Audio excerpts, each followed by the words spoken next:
நாளாக நம்ம ரொம்ப சீரியஸாகவே பேசிட்டோமா, அதான் கொஞ்சம் காமெடியாக பேசலாம் அப்படின்னு முடிவு பண்ணிட்டேன். சினிமாவை பார்த்தா எல்லாம் பழைய காமெடியாக இருக்குது, டிவி ஷோக்குள்ளே பார்த்தா காமெடியே பழசாக இருக்குது. சரி வேற என்ன காமெடியை பற்றி பேசலாம் அப்படின்னு அப்படியே பார்த்துட்டு இருந்தப்போ ஒரு ஸ்டாண்டப் காமெடியன் ஒருத்தர் சீரியஸாக காமெடி பேசியிருக்காரு. இவ்வளவு சீரியஸாக ஒருத்தர் இவ்வளோ அழகான காமெடியை சொல்ல முடியுமா அப்படின்னா இனி ஒருத்தர் பிறந்து வர்றதுக்கு கூட வாய்ப்பு கிடையாது. ஐயா நீங்களே சீரியஸாக பேசுங்க, நாங்கள் சிரிச்சுக்கிறோம். ஆர்சிபி வின்னு, தோனி வின்னு, சிஎஸ்கே வின்னு. மனம் திரும்பு. உனக்காக தோனி ரத்த சிந்தல, உனக்காக விராட் கோலி ரத்த சிந்தல, உனக்காக சச்சின் ரத்தம் சிந்திருக்கிறார். ஆர்சிபி வின்னு, சிஎஸ்கே வின்னு, தோனி, கோலி. சரிங்கய்யா, இதனால் நீங்கள் சொல்ல வரும் கருத்து என்னன்னு தெரிஞ்சுக்கலாமா? அதாவது நமக்காக ரத்தம் சிந்தியவர் இயேசு கிறிஸ்து, அவர் எதுக்குங்கய்யா ரத்தம் சிந்துறாரு அப்படின்னு கேள்வி இருக்குல்ல. இல்ல எதுக்காக தான் சிந்தினாரு நீங்களே சொல்லுங்களேன், எனக்கு தெரியல. இப்ப கேட்டாலும் பாவிகளை ரட்சிக்க இயேசு கிறிஸ்து உலகத்தில் தோன்றினார் அப்படின்னு சொல்லிக்கிறீங்க. ஏசு கிறிஸ்து தோன்றினான்னு சொல்றீங்க, ஒத்துக்கிறேன். ஆனா அவரு சிலுவையில் அறைந்து படுகொலை செய்யப்பட்டார் அப்படிங்கிற வார்த்தையை பயன்படுத்தவே மாட்டேங்கிறீங்க. ஏசு கிறிஸ்து நமக்காக சிலுவையில் அடைக்கப்பட்டார் அப்படின்னு தான் சொல்றீங்க. நமக்காக எங்க சிலுவையில் அடைக்கப்பட்டார் அப்படின்னு மட்டும் சொல்லிருங்களேன், வேலை முடிஞ்சு போச்சு. எனக்கு இருக்கிற ஒரே ஒரு டவுட் என்னன்னு பாத்தீங்கன்னா, அந்த சிஎஸ்கே ஆர்சிபின்னு எங்களை பார்க்காத அப்படின்னு சொல்றீங்கல்ல, நீங்க எதை பார்த்தீங்கன்னு தெரிஞ்சுக்கலாமா? அப்ப நீங்க உடனே என்னை பார்த்து கேட்கலாம், நீ மட்டும் எதைய பார்த்து என்னை பத்தி பேசுற அப்படின்னு கேட்கலாம். வைரல் ஆச்சு பேசுற ஆர்சிபி சிஎஸ்கேன்னு சொன்னீங்க, வைரல் ஆகுதுக்கு அதான் கேட்டேன். ஏன்னா 17 வருஷமா ஐபிஎல் நடந்துகிட்டு இருக்குது, இந்த வருஷம் தான் நீங்க வந்திருக்கிறீங்க. இந்த ஐபிஎல் மேல எல்லாம் பெரிய ஈடுபாடெல்லாம் கிடையாது, எல்லாத்துக்குமே இப்ப கம்மியாகிட்டே தான் வந்துட்டு இருக்குது. அந்த நேரத்துக்கு வந்து நீங்க வந்து இப்படி எல்லாம் பேசுனதுதான் நமக்கு ரொம்ப ஆச்சரியமா போயிடுச்சு. எந்த கிறிஸ்துவர் ஐபிஎல் மேட்சை பார்த்துட்டு உங்களோட ப்ரேயரை கேட்காம போனாங்கன்னு தெரிஞ்சுக்கலாமா? ஏன்னா ஸ்டேடியத்தில் போய் உட்காந்துருக்கிற யாருக்குமே மத அடையாளங்கள்லாம் இல்லை. வேணும்னா உங்க நோன் சர்க்கிள் இருக்க யாரோ ஒருத்தவங்க வாட்ஸ்அப் ஸ்டேட்டஸ்ல நீங்க பார்த்துருந்துருக்கலாம். அந்த ஒருத்தர் 2 பேர் பார்த்ததுக்காகலாம் கோவப்பட்டு மொத்த கிறிஸ்தவர்களையும் தப்பா பேசிட்டீங்களே, அதுவும் நீங்க எதுக்குங்க இவ்வளவு கோபப்படுறீங்க? அதான் எனக்கு இன்னும் புரியல. நீங்க மேட்ச் பார்க்க மாட்டீங்க, ஓகே கிளியர், முடிஞ்சிருச்சு. நீங்க வாட்ஸ்அப் ஸ்டேட்டஸ் ஐபிஎல் பத்தி வைக்க மாட்டீங்க, okay super, well and good. நேரா கடவுள்கிட்ட போய் முழங்கால் படிக்கிட்டு ப்ரேயர் பண்ணுங்க, யாரும் உங்களை கேட்க போறது இல்லை. அப்படி நீங்க ப்ரேயர் பண்றப்ப கடவுள் வந்து, அதாவது உங்க முன்னாடி தோன்றி நீங்க வந்து நீ மட்டும் ப்ரேயர் பண்ணா பத்தாது, இன்னும் ஒரு 100-200 பேர்த்த கூட்டிட்டு வா அப்படின்னு சொன்னா மட்டும் எங்ககிட்ட வந்து சொல்லுங்க, நாங்க வரோம். இந்த மதங்களை எல்லாம் உயர்த்தி புனிதப்படுத்தி பேசிக்கிட்டு இருக்கிற எல்லாத்துக்கிட்டையும் நான் கேட்கறக்கு, இந்த மதங்களை பிரச்சாரம் பண்றவங்க கிட்ட எனக்கு கேட்க வேண்டிய கேள்வி ஒன்னே ஒன்று மட்டும்தான். நிறையா பேத்துக்கிட்ட நாமளும் கேட்டுக்கிட்டு தான் இருக்கோம்.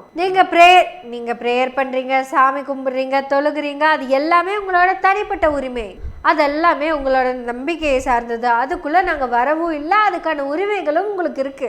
ஆனா என்ன வந்து ஐபிஎல் பார்க்காத ப்ரேயர் பண்ணு அப்படின்னு சொல்றீங்களா, அதுதான் எதுக்காகன்னு கேட்குறேன். சரி அதை கூட விடுங்க ஐபிஎல். ஆனா எங்க கிட்ட வந்து நீ கர்த்தர்கிட்ட வந்து ப்ரேயர் பண்ணு, கர்த்தர்கிட்ட போய் சென்றடை அப்படின்னு எல்லாம் எங்களை எல்லாம் கூட்டிட்டு போறீங்களா, அதுக்கு என்ன காரணம்னு சொல்லுங்க. இதனால உங்களுக்கு தனிப்பட்ட பெனிஃபிட் என்ன கிடைக்க போகுது, அதை மட்டும் சொல்லுங்க. கடவுளுடைய பெருமையும் கடவுளையும் நான் பார்த்துக்கிறேன், அதனால அதை கடவுள்கிட்ட என்ன கூட்டி உங்ககிட்ட டார்கெட் என்ன இருக்கு, அதுல என்ன நீங்க அச்சீவ் பண்றீங்க அப்படின்னு மட்டும் சொல்லுங்க. நீங்க ஒரு 100 பேர்த்த சொர்க்கத்துக்கு கூட்டிட்டு போறீங்க, அப்போ நாங்களும் உங்கள் கூடயே தான் வரோம். அங்கே வந்து எங்களையெல்லாம் விசாரிக்கும் போது யார் உங்களோட பாஸ்டர்னு கேட்கும்போது நான் உங்களை காமிச்சேன்னா உங்களுக்கு அந்த சொர்க்கத்தில் ஏதாவது ஸ்பெஷல் பால்கனி டிக்கெட் ஏதாவது கொடுப்பாங்க, அப்படி ஏதாவது கொடுப்பாங்க அப்படின்னா நீங்கள் சொல்கிறதுல நியாயம் இருக்குது. இப்படி எந்த எக்ஸ்ட்ரா பெனிஃபிட்டுமே இல்லாதப்ப எதுக்காக எங்களை ப்ளீஸ் பண்ணிக்கிட்டு இருக்கீங்க? எக்ஸ்ட்ரா பெனிஃபிட்டு சொர்க்கத்தில் இல்லை, இந்த பூலோகத்திலேயே உங்களுக்கு இருக்குது. அந்த ஐபிஎல் நடத்துகிறாங்கல்ல பிசிசிஐ, அந்த ஐபிஎல் நடத்துகிறாங்கல்ல பிசிசிஐ, அவங்க தான் கடவுள்னு வச்சுக்கோங்களேன். அந்த ஐபிஎல் டீம் இருக்குல்லங்க, அந்த டீம் தான் நீங்கள்லாம். அதாவது ஆர்சிபி, சிஎஸ்கே, மும்பை இந்தியன்ஸ், இவங்கெல்லாம் தான் நீங்க. உதாரணத்துக்கு டிஜிஎஸ், மோகன் சிலோ, சாம் சனத்துறை, ஜவகர் சாம்வேல், அதுக்கப்புறம் ஒரு யங்மேன் ஒரு பையன் உங்களுக்கெல்லாம் பாப் மியூசிக் பாடி உங்களெல்லாம் கிளப்பி விட்டார்ல, அந்த பையனையும் சேர்த்துக்கங்க. அப்புறம் பிறந்த 9 நாள்லயே எந்திரிச்சு பாத்ரூம் எல்லாம் போனானே ஒரு குட்டி பையன், அவனையும் சேர்த்துக்கங்க. இப்ப நீங்கெல்லாம் தான் அந்த ஐபிஎல் டீம். நீங்க எல்லாரும் சேர்ந்து மேட்ச் மாதிரியே வாரம் எங்களை என்டர்டெயின் பண்ணிட்டு இருக்கீங்க. திருச்சபைக்கு வா, எங்க சபைக்கு வாங்க, கடவுள்கிட்ட நாங்க கூட்டிட்டு போறோம். நீ சும்மா வந்துடக்கூடாது. காணிக்க காசு செக்கோ பணமோ ஜிபேயோ இல்ல பேங்க்ல அனுப்புறியோ இல்ல செயினோ கம்மலோ வளையலோ கோல்டோ எதுனாலும் எனக்கு காணிக்க போட்டுரு. நீ எனக்கு காணிக்க போட்டுக்கிட்டே இரு. கடவுள்கிட்ட இருந்து கிருபையை வாங்கி உனக்கு டிரான்ஸ்ஃபர் பண்ணிக்கிட்டே இருக்கேன். விராட் கோலி 6 அடிச்சா கத்துற, நான் ஒரு வசனம் சொன்னா ஏன் அமைதியா உட்கார்ந்துருக்க, நான் வசனம் சொன்னா ஏன் அமைதியா நிக்கிற. அதுவும் சிஎஸ்கே பிளேயர் தோனி உள்ள வரப்பவே நீ பொட்டு வச்ச தங்க கூட ஊருக்கு நீ மகுடோன்னு பாட்டெல்லாம் பாடுறீங்க. பெத்தலையில் பிறந்தவரை போற்றி தூதி மனமேன்னு நான் பாடினா சவுண்டே வர மாட்டேங்குது. எங்க பெர்க்மாக்ஸ் அவ்வளவு பாட்டு பாடி வச்சிருக்கிறாரு. 12, 13, 14, 15 வால்யூம்ஸ் எல்லாம் பாடி வச்சிருக்கிறாரு. அந்த பாட்டெல்லாம் நீங்க யாருமே பாட மாட்டேங்கிறீங்க. பொட்டு வச்சு தங்க கூடத்தை தான் பாடுறீங்க. ஃபர்ஸ்ட் முதல்ல நீங்க பிபி மாத்திரையை போட்டுக்கங்க. இப்ப சொல்லுங்க, உங்களுக்கு என்ன பிரச்சனை? முதல்ல உங்களுக்குள்ள நடக்கிற இந்த ஜேபிஎல் போட்டியை எப்ப நிறுத்த போறீங்க? அதாங்க ஜீசஸ் பாஸ்டர்ஸ் லீக். முதல்ல அந்த போட்டியில யாரு வின்னர்னு நீங்க முடிவு பண்ணுங்க. இப்ப வரையும் வின் ஆகிக்கிட்டு இருக்கிறது டிஜிஎஸ் ஃபேமிலி தான். ஸோ இந்த டிஜிஎஸ் ரோல் மாடலா எடுத்துக்கிட்டு ஆளுக்கு தனித்தனியா டீமை பிரிச்சு விளையாட போயிருக்கீங்க. அதாவதுங்க ஜீசஸ் ஒருத்தர், அவர் உங்களை பொறுத்த வரைக்கும் உலகம் முழுக்க இருக்காரு. அவருக்கு இந்த சமஸ்கிருதம் மாதிரியான தனி லாங்குவேஜ் எல்லாம் கிடையாது. அவர் எல்லா லாங்குவேஜையும் பேசுவாரு. நான் டைரக்டா ஜீசஸ் கிட்ட பேசிக்கிறேன், ஒரு பிரச்சனையும் இல்லை, முடிஞ்சு போச்சு. இதுக்கிடையில இந்த கௌசிக் வேலையை நீங்க ஏன் பாக்குறீங்க?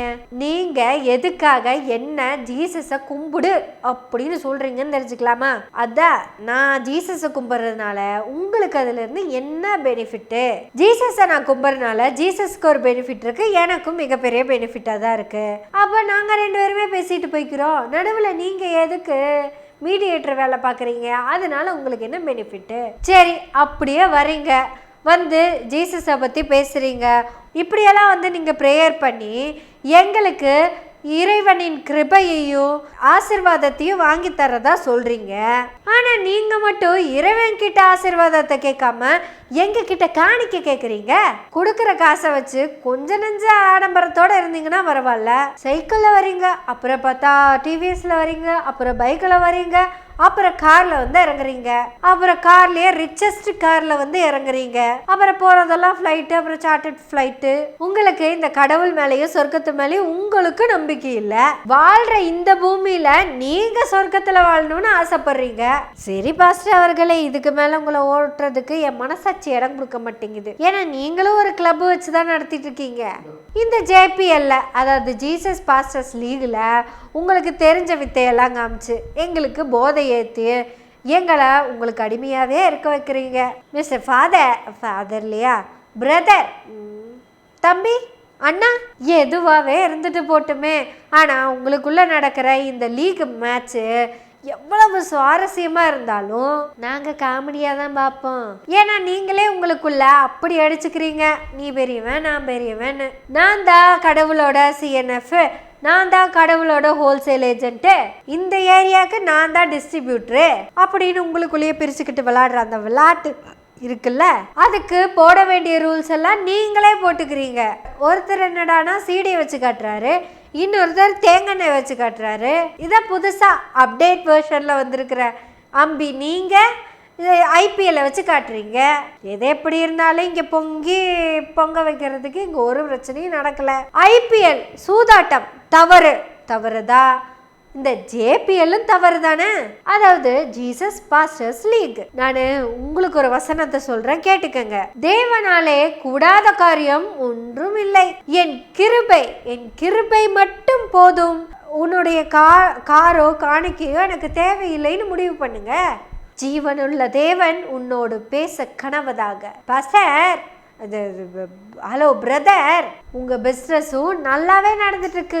ஐபிஎல் மாதிரியே 2 பேத்துக்குள்ள போட்டியெல்லாம் தேவைப்படாது. 2 பேரும் தனித்தனி கிரவுண்ட்ல தான் விளாண்டுருக்கீங்க. உங்களோட விளையாட்டுகளை எல்லாம் பார்க்குற பார்வையாளர்கள் தான் நாங்கெல்லாம். இந்த ஜேபிஎல் லீக்ல நீங்க ஜெயிக்கிறதுக்கு நாங்க வாழ்த்துறோம். சூப்பரா ஜெயிச்சு வந்துருங்க. உங்களோட வெற்றி புன்னகைக்காக புன்னகை வாழ்த்துதுங்க. நம்ம புன்னகை சேனலை சப்ஸ்கிரைப் பண்ணி பெல் பட்டனை அழுத்தி ஆதரவு கொடுங்க. நன்றி, வணக்கம்.